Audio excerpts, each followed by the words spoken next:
Queridos amigos que acompanham o canal, hoje vamos falar sobre esse livro sensacional, o livro que inspirou o grande filme Blade Runner.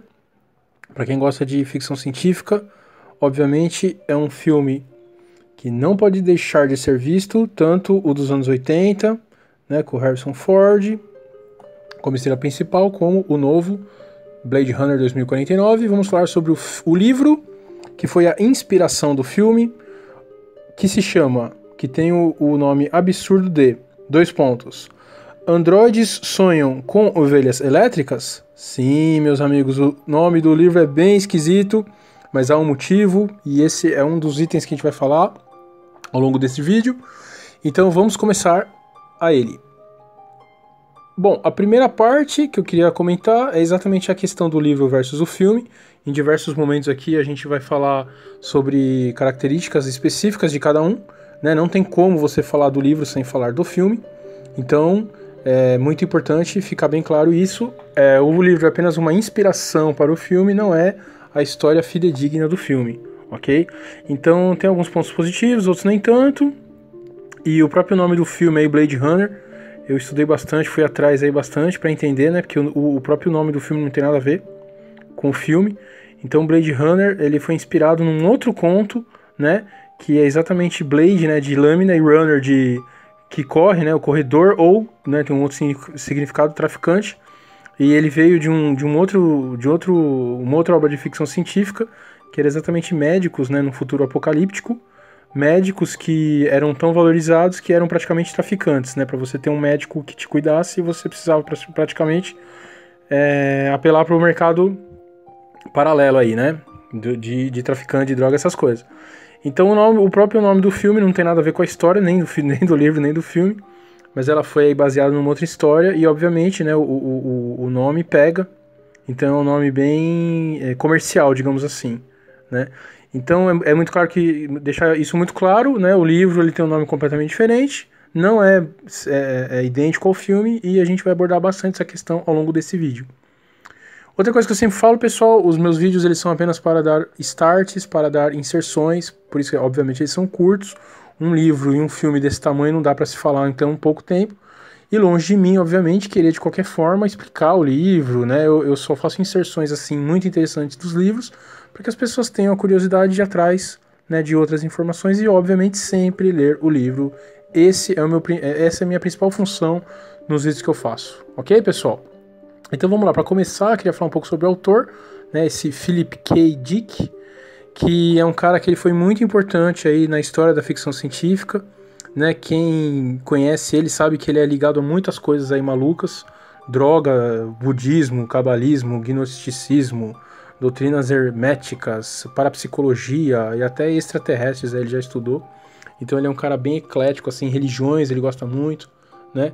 E aí, para quem nasceu nos anos 80, tem outros filmes aí fora o Blade Runner, né, que é o foco principal desse vídeo, mas tem outros filmes aí também que a gente deve a esse autor sensacional, que é o Total Recall. Aqui no Brasil a gente conheceu como Vingador do Futuro, aquele mesmo com o Schwarzenegger, né, que ele tem um sonho de livrar as pessoas que vivem em Marte, porque é controlada por um governo barra instituição muito autoritários. Aquele mesmo, é interessante, só um comentário interessante. Esse foi o primeiro vídeo que eu assisti no videocassete, que meu pai comprou nos anos 80. Então para mim é um filme muito especial, fora toda essa questão. E aí depois ele foi lançado posteriormente, né, com Colin Farrell, né, que é o novo Vingador. Eu acho sinceramente que não chegou nem aos pés, né, do original. Mas obviamente, né, um velhinho falando, não tem como mesmo, né? Então, realmente, acho que não tem comparação. O filme até que ficou bom, mas realmente acho que não chega perto, né, do anterior. Então é isso. Ele fez também o Minority Report, né, que também é um filme depois que foi lançado com o Tom Cruise, né, e é um filme muito legal. Também traz bem essa questão aí do paranormal, né, de um futuro. Esse não é um futuro tão apocalíptico, mas também traz muitas inserções assim de coisas que até mesmo hoje a gente utiliza. Então, mais uma vez, ele foi aí um pioneiro, né? Completamente. Então ele fez essas apenas algumas obras dele, né, que ficou famoso aí em Hollywood, que eu queria citar aqui para vocês. Então, basicamente desse autor, é isso que eu tenho para falar dele.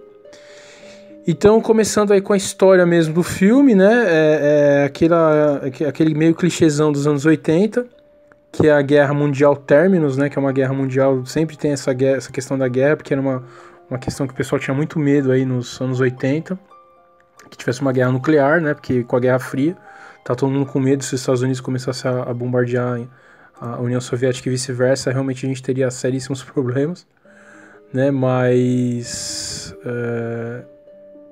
não ocorreu, né, graças a Deus não ocorreu, mas o pessoal tinha muito medo disso. Então esse era, assim, o tema principal de muitos clássicos aí da ficção científica dos anos 80. Então foi basicamente isso que aconteceu, teve essa guerra, deixou a Terra podre. Uma coisa muito importante, que isso em muitos momentos do livro isso é muito importante, a flora e a fauna da Terra foi completamente extinta, e muitas pessoas tiveram muito câncer, né, por causa disso. Então eles meio que migraram, né, para Marte. Tem então uma colônia lá em Marte, e o governo mesmo, ele estimula todo mundo a ir embora, só que se você já tem um câncer, você tem que ficar na Terra mesmo e esperar a sua morte, né? Muito diferente do filme, que, né, pra quem já assistiu, obviamente, é como se fosse uma Tóquio muitíssimo maior ainda, mais populada, né? Mais populosa, inclusive. Então, eu até fiz aqui um comentário que o ambiente do livro, ele é muito mais parecido com no Blade Runner 2049, que foi lançado há pouco. Ele é muito mais parecido com aquele lugar que o Deckard, né, que o Harrison Ford tá, isolado, né, aquele deserto completamente solitário. Então é muitíssimo mais parecido com esse ambiente, né, o livro. Inclusive tem fora o Deckard, que é o principal, que é o caçador de androides, tem um outro personagem no livro, que é o J.R. Isidore, que ele mora, né, na Terra, ele já tá com câncer, infelizmente não consegue sair da Terra, então ele meio que tá esperando a morte, e o local que ele vive, né, ele realmente lembra muito esse deserto aí do 2049. Tá bom, pessoal? Então, esse é o cenário, né, do livro, né, o filme, como eu já falei, é bem diferente. E uma coisa muito bacana também que tem no livro é que tem máquinas, né, que o autor criou especificamente pro livro, que são máquinas muito interessantes. Tem uma aqui que eu até coloquei, que é o Penfield, que é uma máquina que ela simula, ela consegue mudar o seu estado de espírito, né? Então até coloquei aqui alguns programas que ele tem. Tem o programa 382, percebe a ausência de vida, porém não reage a nada. É a nossa desilusão, né? Tem um outro aqui, percepção múltiplas possibilidades abertas para o seu futuro, que é a esperança, né? Então isso faz a gente refletir, pessoal, até que ponto nós, né, como humanos, não conseguiríamos fazer isso sem uma máquina, né? Até que ponto nós não escolhemos os nossos estados de espírito. Então essa é uma discussão que eu achei muito interessante. E uma outra coisa também que é muito legal, como não tem mais fauna e flora na Terra, meio que o que é mais valioso para eles são realmente os animais, né? Qualquer animal que ele vê, o mínimo que seja, o protagonista, assim, nossa, que coisa. Inclusive o maior objetivo da vida dele é ter um animal verdadeiro. E tem uma parte lá um pouquinho no final que ele vê uma aranha, acontece umas coisas muito interessante a gente ver. Inclusive ele faz um comentário que qualquer minhoca de terra, por menor que seja, é mais importante hoje do que toda a humanidade, né? Então faz a gente refletir sobre isso. E tem muitos animais artificiais, né? Como os animais são extintos, eles criam em laboratório muitos animais que são máquinas mesmo, mas simulam perfeitamente os animais. Então é o tesouro deles, né? A pessoa que tem um animal de verdade, assim, primeiro que é quase impossível ter. E a pessoa que tem só sendo extremamente rica, né? Então são as joias do futuro aí. Eu achei isso muito interessante mesmo, que faz realmente a gente refletir, né? Então é muito legal, essa parte realmente é muito legal, e dá também assim uma certa angústia, né, da gente pensar, poxa, que futuro maldito, né? E como a gente não dá valor para isso, né? Porque hoje um animal não tem valor nenhum, principalmente o inseto, né? E para eles lá é extremamente importante, porque realmente isso levou ao colapso maior ainda da Terra, né? Então essa é uma questão muito interessante das máquinas, que são diferenciais e no filme praticamente a gente não tem também, só aqueles clichês de máquina voadora, essas coisas. E os personagens também, né, que eu já comentei um pouquinho, fora o Deckard, que é o caçador de androides, tem esse J.R. Isidore, que realmente faz um contraste, assim, um contraponto no livro, que torna o livro muitíssimo mais interessante mesmo. Essa parte realmente eu senti um pouco até de falta, assim, no filme, né, pra sair um pouco daquela história do Harrison Ford caçando os androides, né, simplesmente isso. E tem uma outra questão muito interessante também, que é a religião, né? Então você tem lá o Mercer, né? Que ele chama mercerismo, que é como se fosse um cristianismo, né? E ele, obviamente, faz um paralelo aí. E você tem experiência com uma máquina, você meio que tem uma máquina que você meio que se liga a essa ideia. E essa máquina mesmo, ela espelha algumas coisas, assim, para você ter o mesmo sofrimento, que o Mercer também foi como se fosse um Cristo, né? Sofreu, morreu, mataram ele, ele voltou, meio que voltou à vida, de uma forma assim paranormal. Então você usa uma máquina também para ter esse contato com ele, né?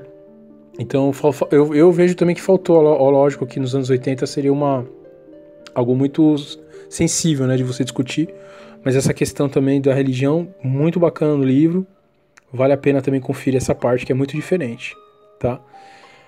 Um outro ponto aqui que eu queria falar muito são as diferenças, né, em relação ao livro, ao filme, que no filme praticamente existe, aí realmente é uma parte que eu gosto muito do filme, que são os androides, né? Os androides, eles têm assim um objetivo, né? Eles que fogem das colônias, eles têm um objetivo, né? O líder lá máximo dos androides, ele quer uma forma de continuar vivendo, porque os androides eles vivem no máximo 2 anos, né? E a grande questão desse vilão, que é um vilão que praticamente por ter essas características fortes, ele praticamente até às vezes, né, se coloca na frente do próprio protagonista da série. Então ele tá buscando viver mais, né? E não tem nada disso no livro, então realmente é o Deckard indo atrás dos androides que tinham fugido, e não tem esse contraste que é muito interessante, né?